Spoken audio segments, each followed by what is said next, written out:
কাজে তার ভক্তরা তাকে আউলিয়া শয়তান বানিয়ে নিজেদের শয়তানি চালিয়ে দেওয়ার কি করেছে, পথ উন্মুক্ত করে নিয়েছে।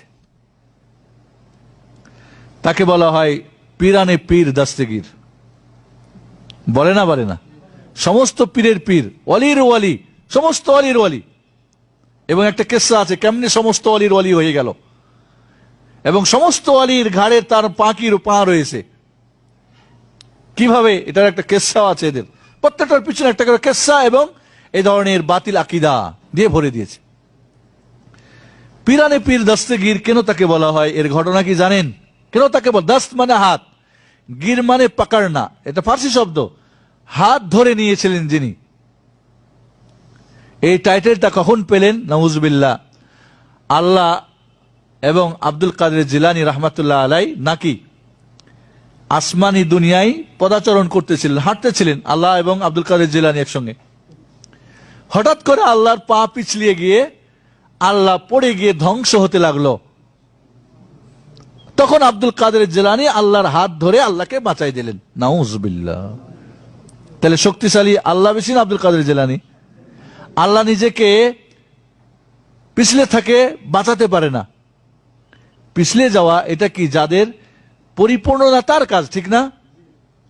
দুর্বল মানুষ বেশি পিছলে, বাচ্চারা বেশি পিছলে, মহিলারা বেশি পিছলে, শক্ত মানুষ কম পিছলে, পিছলেও কম। তাহলে আল্লাহ যদি পিছলে যায় তাহলে আল্লাহ কি পরিপূর্ণ না অপরিপূর্ণ, ত্রুটিপূর্ণ নাকি ত্রুটি মুক্ত? নাউজুবিল্লাহ।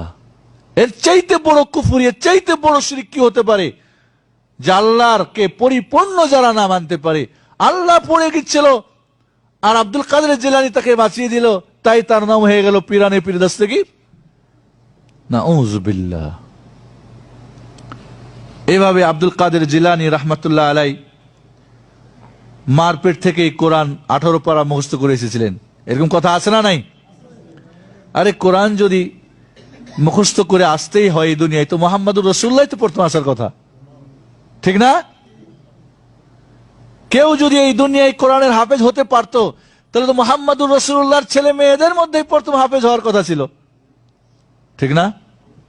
হাসান হোসেনের হওয়ার কথা ছিল। আল্লাহ রাব্বুল আলামিন কোরআনুল কারীমে বলছেন যে এই দুনিয়ায় মানুষকে যখন নিয়ে আসি জ্ঞানহীন হরে, জ্ঞানহীন, কোনো জ্ঞান থাকে না, এরপরে আমি তাকে শিক্ষা দিই।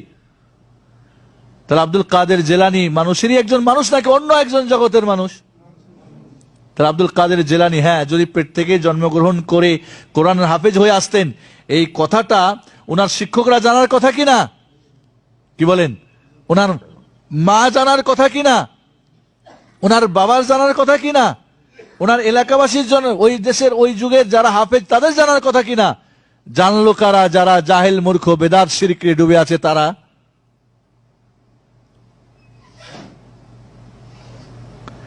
আব্দুল কাদের জিলানী রহমাতুল্লাহ আলাই তার মারপেট থেকেই একজনকে খুন করে দিলেন। একজন ফকির আসছিল ভিক্ষা করতে, তো তার মা ভিক্ষা দিতে গেছে, ফকির আসলে ফকির না, আসলে কি ডাকু বা লম্পট। যখনই ভিক্ষা না নিয়ে আব্দুল কাদের জিলানীর মার দিকে হাত বাড়ালো ওই লম্পট, তখন আব্দুল কাদের জিলানী তার মার পেট থেকে ওই কি করলো, লম্পটকে খুন করে দিল। এরকম ঘটনা শোনেন না, গল্প কিসসা কাহিনী?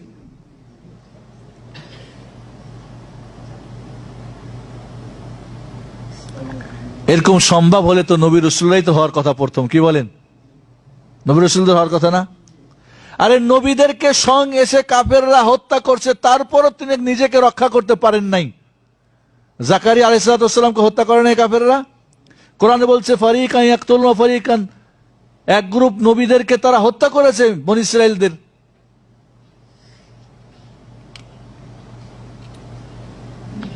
মুসা আলাইহিস সালামকে ভেগে আসতে হলো কোত্থেকে? ফিরআউনের হত্যার ভয়ে। আরে মুহাম্মদুর রাসূলুল্লাহ সাল্লাল্লাহু আলাইহি ওয়াসাল্লামকে মক্কা ছেড়ে মদিনা যেতে হলো। কে যেগুলি হত্যা করে সবগুলি হত্যা করে দিতেন, পেটে না, জীবিত, জিন্দা, প্রকাশ্যে তার শক্তি সবকিছু আছে। এই ধরনের গাঁজাখোরদের গল্প আমাদের সমাজে অনেক প্রচলিত আছে না নাই? আব্দুল কাদের জিলানী রহমতুল্লাহ আলাইহির নাম বিনা ওযুতে নিলে শরীরের পশম ঝরে ঝরে যায়। এখন কি সবার উজু আছে আপনাদের?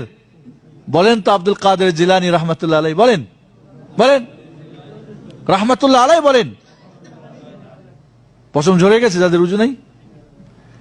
এর চেয়ে গাঁজাখড়ি কথা কি হতে পারে যে একবার জিজ্ঞেস দেখলেও না যে চড়লো কিনা। আরেক স্বয়ং আল্লাহ রাব্বুল আলামিনের নাম, স্বয়ং আল্লাহর পবিত্র কালামুল্লাহ পড়ার জন্য উজু কি শর্ত? কোরআন স্পর্শ করার জন্য উজু শর্ত, কাবা ঘর তওয়াফ করার জন্য উজু, তাও সবার জন্য, সবার কাছে না, সব মাযহাবে না। আর নামাজ পড়ার জন্য উজু শর্ত, বাকি অন্য ইবাদত করার জন্য কি উজু শর্ত? আল্লাহর নাম নিবেন উজু শর্ত? তা আল্লাহর নাম বিনা উজুতে নিলে নেওয়া যায়, পশম ঝরে না। আব্দুল কাদের জিলানীর নাম নিলে পশম ঝরে যায়। এর চাইতে গাঁজাখোর কথা শোনার পরও যে বিশ্বাস করে, ওর চাইতে বড় গাঁজাখোর কেউ আছে? আর যারা লেখে বলে এদের চাইতে বড় ভাঙখোর গাঁজাখোর। এবং দেখবেন যে এগুলি গাঁজাখোরের দলরাই গল্প করে থাকে।